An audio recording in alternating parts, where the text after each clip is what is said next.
Accueillons dans votre journal un seul titre à la une. Les épreuves hors session des examens d'État se sont généralement bien déroulées en province éducationnelle Nord Kivu 2. C'est ce qu'affirme le directeur de la province éducationnelle Nord Kivu 2, Salomon Chalumo Chambali. Il salue l'implication des services de sécurité pour l'effectivité de ces épreuves. Tout pour le sommaire.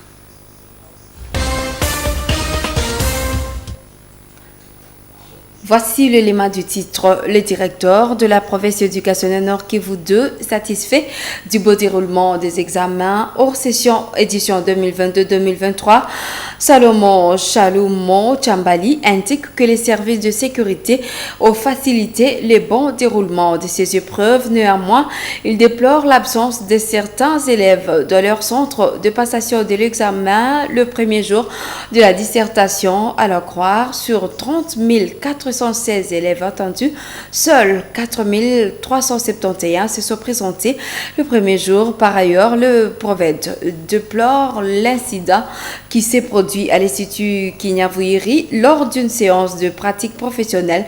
Une dizaine de filles s'étaient évanouies après avoir goûté les recettes qu'elles avaient elles-mêmes préparées dans le cadre de la pratique professionnelle. Les propos du prophète Salomon Chalumo Chambali ont été recueillis par Croyante Viamba. Ce qui est de l'évaluation, en fait, on attendait 30 416 élèves pour les examens d'État. Pour le premier jour, il y a 27 371 élèves qui se sont présentés. Donc, ce sont les données qui se trouvent en ma possession.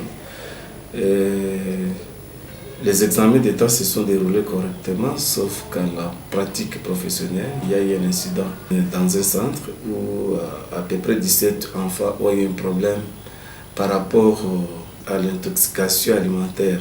Et donc, ces enfants se trouvent à l'hôpital. Et selon les médecins, selon les infirmiers, il n'y a pas à s'inquiéter. La réussite, oui, mais ce n'est pas seulement les examens d'État qu'on doit compter. On doit compter même les travaux journaliers que l'enfant fait en classe. Et je vous l'avais dit la fois passée qu'il y a beaucoup de conséquences qu'il faut essayer que les enfants échouent. Par exemple, les vies mortes, l'insécurité, tout ça. Donc on doit mettre l'enfant dans de bonnes conditions au niveau de l'école comme au niveau de la famille.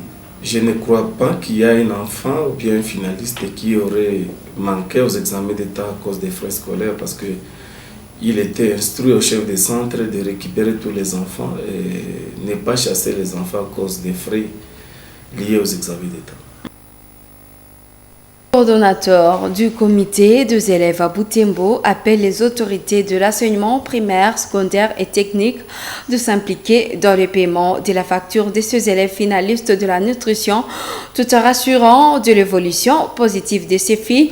Cédric Kaviré indique qu'elles restent internées au centre hospitalier Moutiri, faute de moyens. Nous vous proposons de le suivre dans ce propos recueilli par Luciana Moussiviroa et Nelly Mongesiali.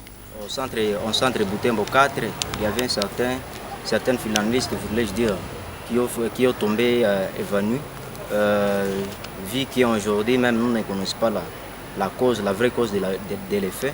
Mais nous avons enregistré 18 finalistes qui ont tombé évanouis. Certainement les finalistes sont à l'hôpital, vu qu'il n'y a personne, donc je veux dire, il n'y a personne qui pour honorer la facture, parce que les parents ont nié carrément, parce que le fait s'est pensé au centre des jurys, vu que les jurys aussi c'est un examen national.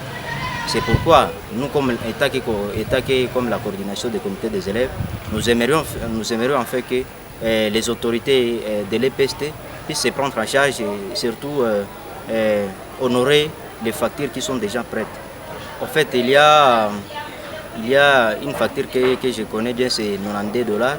Il y a aussi l'autre de $72. Il y a aussi des 53,4$. Il y aurait aussi celle de $50. Alors d'autres factures, on est en train de les faire. Je crois que dans un bref délai, on va les donner en fait.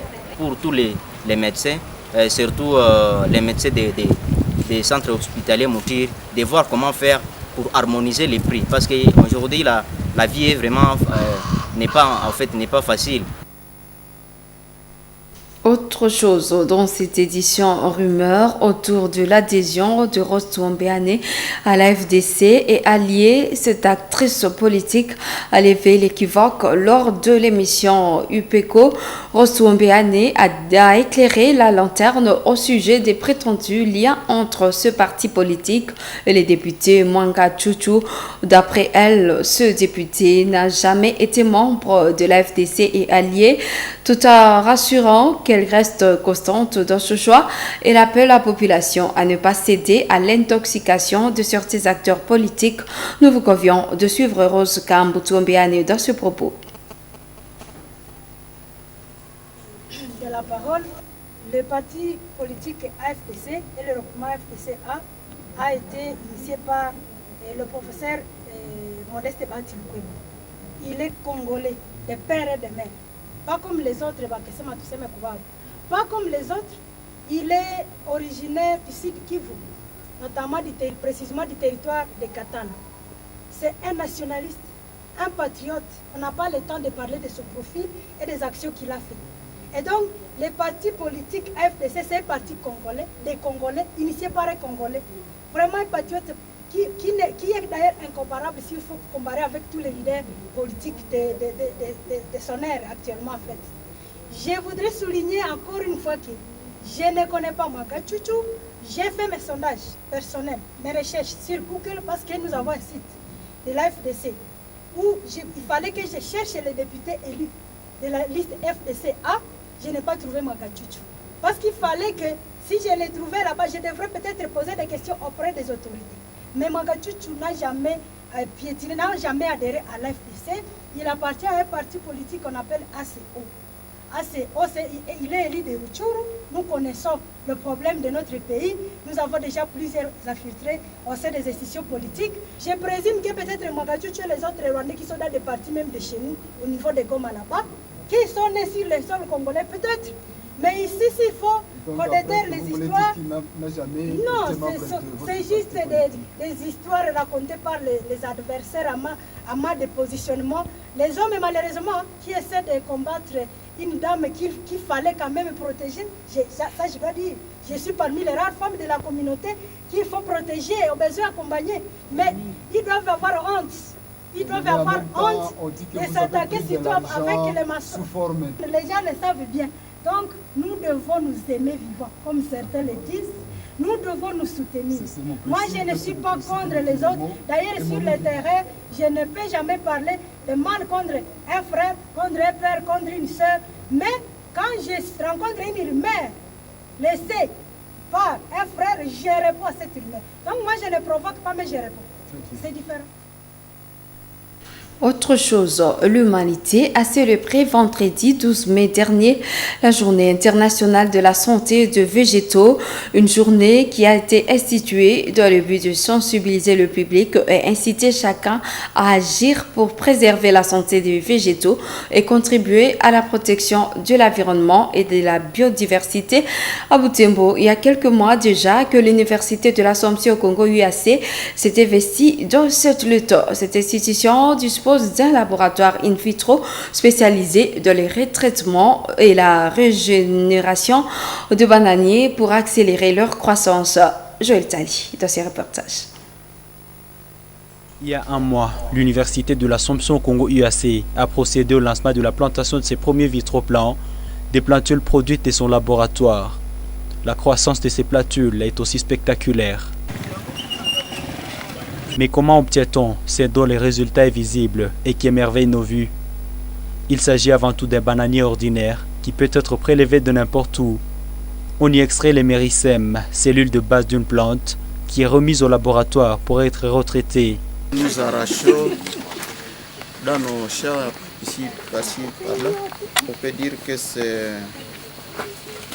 la matière de base que nous prenons pour la multiplication. Dès que nous avons ça, nous devons râper avec la machette jusqu'à atteindre la périphérie du méristème. C'est une partie d'une plante. C'est là que séjourne le potentiel de la plante. Donc la vie de la plante dépend du méristème. Et c'est là qu'il y a les cellules qui se multiplient pour que la plante puisse croître. C'est ce que nous cherchons. Alors dès que nous avons atteint ce MERISTEM-là, nous entrons au laboratoire pour aller le retravailler. Une fois le nouveau germe obtenu du laboratoire, il est sain et exempté de toute maladie. Il est transplanté dans ce shrine où sa reprise est attendue pour quelques semaines avant la plantation. Du laboratoire, nous avons ce que nous avons ici.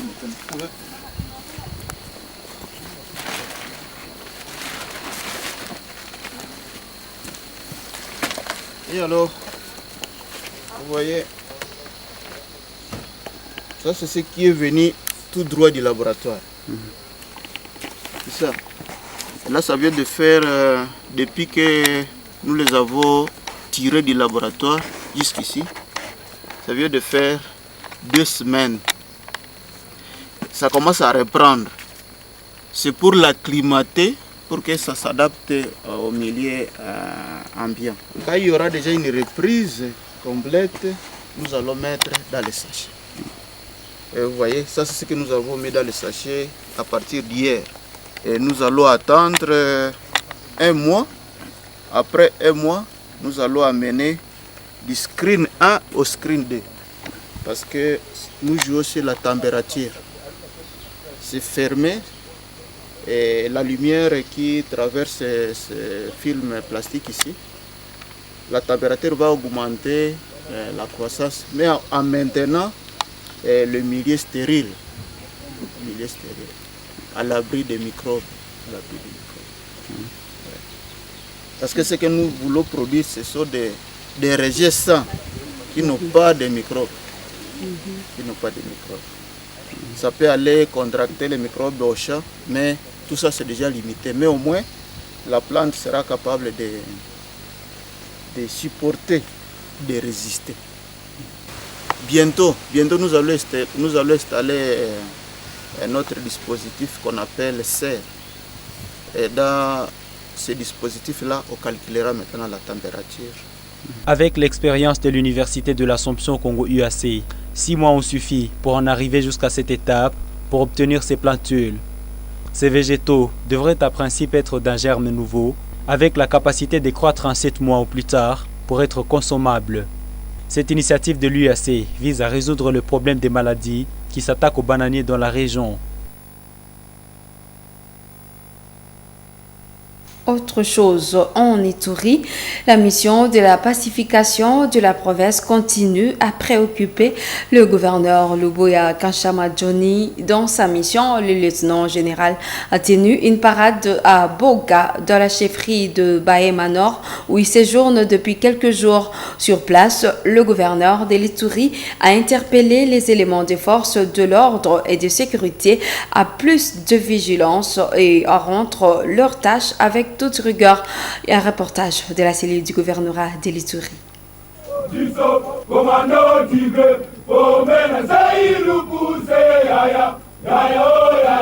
C'est au quartier général du 34013 bataillon basé à Boga que le gouverneur militaire, le lieutenant général Luboya Kanchama Johnny, a tenu à l'attention des officiers supérieurs et la troupe des unités FARDC et de la PNC qui a mis fin aux attaques de ZADF sur la population civile innocente au centre des négoces situé à plus ou moins 120 km au sud du Roumo. Le commandant des opérations militaires en Ituri a félicité ses compagnons d'armes pour le travail abattu et les relations civilo-militaires qui règnent actuellement à Boga après la maîtrise et la stabilisation de la situation sécuritaire. Et l'oko ya liboso na ningi koyebisa bino eza mes sincères félicitations parce que bozo sala musala pe batu nyonso bamoni ke bozo sala musala oana sepelisi biso.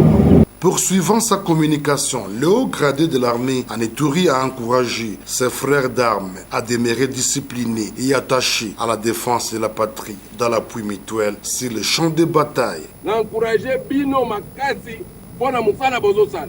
Eza la soldat, eza la policier. Ceux qui boza na problème, il faut koyebisa bakonzi.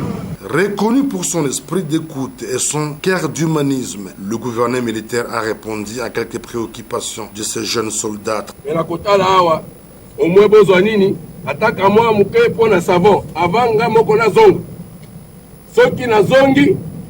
nakomona na fo na biso oyo ya biloko ya kolia ya nini nakotindela bino toyokani.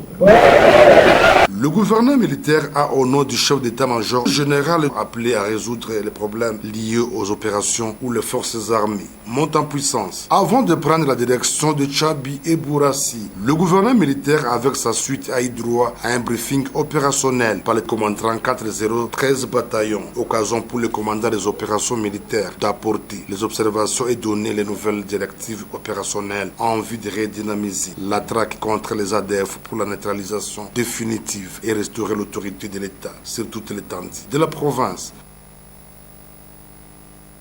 Deuxième prestation du festival musical catholique de Butembo ce dimanche 14 mai 2023.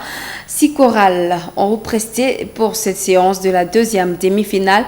L'orchestre Blessing Voice de la paroisse Mater Ecclesiae de la cathédrale et le chœur de l'Assomption de la paroisse Saint-Cyril d'Alexandrie de l'UCG ont été retenus pour la finale. Delphes Voyard, reportage.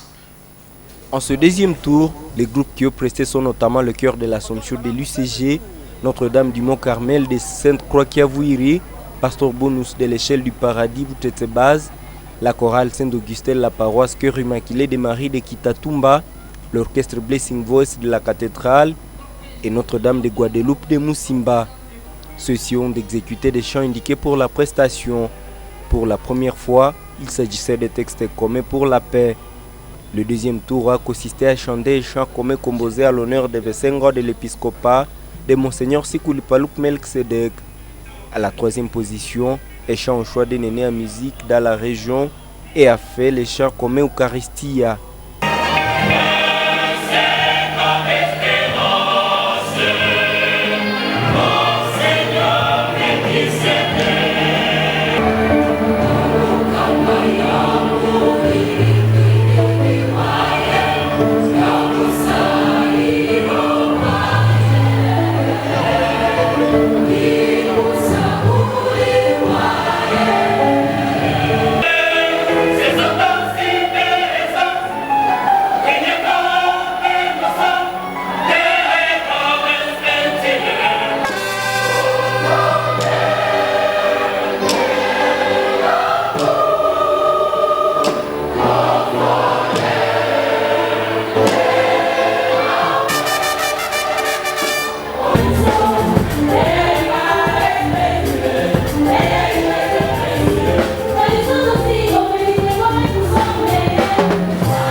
À la fin de toutes ces prestations, le jury a proclamé les gagnants.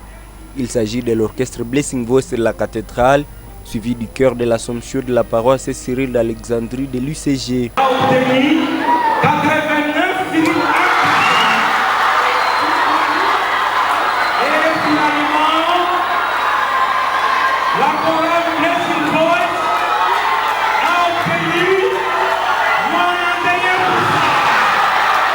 Le chef technique de la compétition, le père Claude Bendove Koumoua, revient ici sur le contexte de l'organisation de ces festivals, tout en donnant les critères de cotation pour les compétiteurs.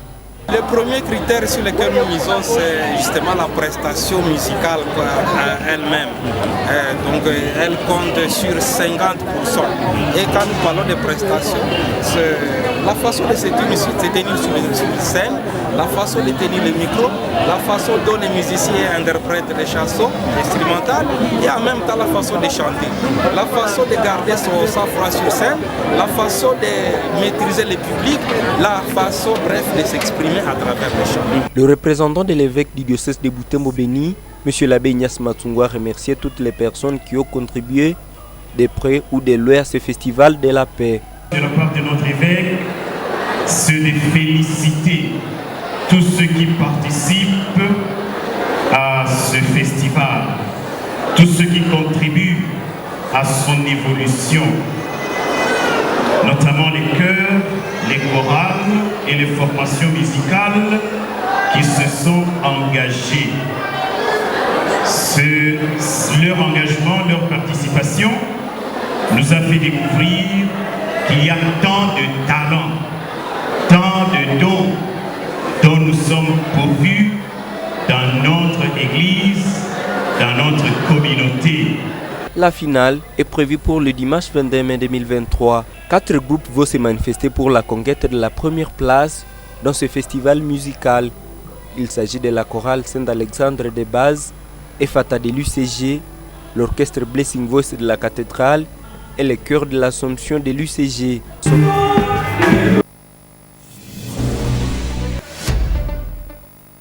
Sportive, match d'entraînement, retour. L'association sportive Nyuki de Butembo a joué l'Athletic Club Léopard de Kiambo le samedi 13 mai 2023 au stade André Van Nevel à Butembo. Le match s'est soldé par un score de 5-0 en faveur de Vert Noir de Butembo. En match aller, l'AS Nyuki avait battu sérieusement l'AS Léopard par un score lourd de 10-0 et ce dimanche 14 mai 2023 dans un autre amical, le Darien Club Horizon s'est incliné devant l'association sportive Nyuki par un score de 4-1. C'est cette page sportive qui boucle cette édition. Merci à vous de l'avoir regardé. Bonne suite de nos programmes.